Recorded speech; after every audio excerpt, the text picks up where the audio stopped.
When your boomer dad lectures you about homeownership, or your Gen X coworker hoards a 6-month emergency fund, or your younger cousin dumps his entire paycheck into Dogecoin, the natural reaction is judgment. But none of those choices stem from entitlement or laziness. These behaviors are survival codes, developed as the systemic protections of the mid-century were dismantled decade by decade. This diagram illustrates the core mechanism driving all of it: the great risk transfer. For 70 years, financial risk has been moving away from governments and large employers, landing squarely on the shoulders of the individual. As those stable institutional pillars vanished, regular people had to adapt to a landscape where stability was no longer guaranteed. But rather than acknowledging the shrinking safety net, society simply blamed each generation for their individual spending habits. To understand your own relationship with money, you have to look past the surface-level judgments and examine the specific financial environment each generation was forced to navigate. Look at this photograph from 1952. The National Maritime Union Convention is packed. Manufacturing is booming, and powerful organized labor provides absolute institutional protection for the working class. That protected environment produced the silent generation's reality, visible in these uniform, single-family suburban homes. You could buy one on a single salary, save cash, and rely on a lifelong pension. Their extreme frugality worked because the economy rewarded it. But as boomers entered the workforce and prepared for their own retirements, the traditional pension quietly died. In its place came the 1980s office environment, defined by early desktop computers tracking a new product, the 401k. Companies marketed this as a tool for personal freedom, while offloading the burden of retirement funding onto workers who were not financial professionals. Facing market volatility on their own for the first time, boomers reacted by clinging to real estate in their investment portfolios.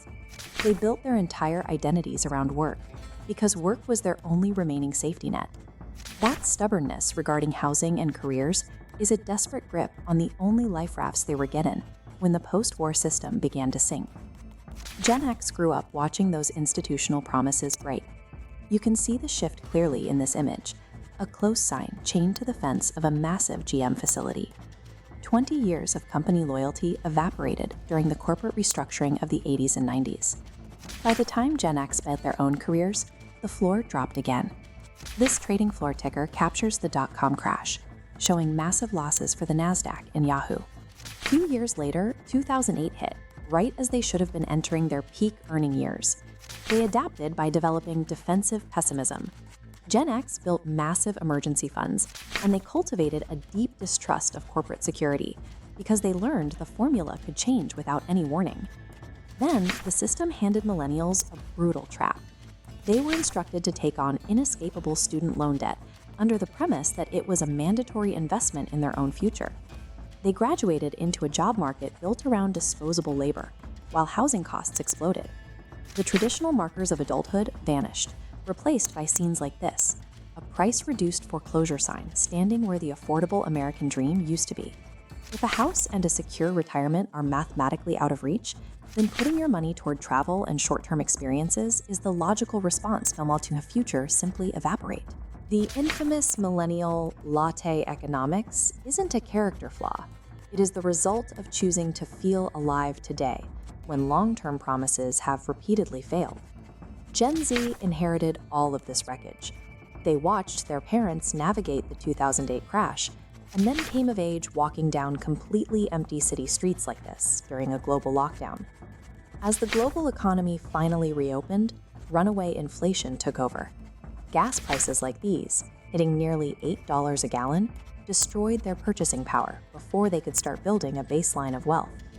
The solution they were handed fits right in their pockets. Notice the interface on this smartphone: colorful, gamified stock charts offering zero-commission trades, alongside crypto exchanges marketed as a way to democratize finance. YOLO trading meme stocks is not insanity.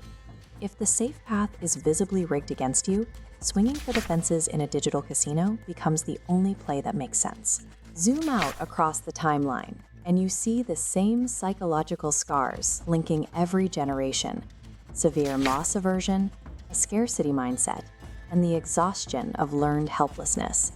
Every group developed specific habits to survive their circumstances, and today, predatory industries have turned these defensive habits into a recurring business model, and every one of those fears is monetized.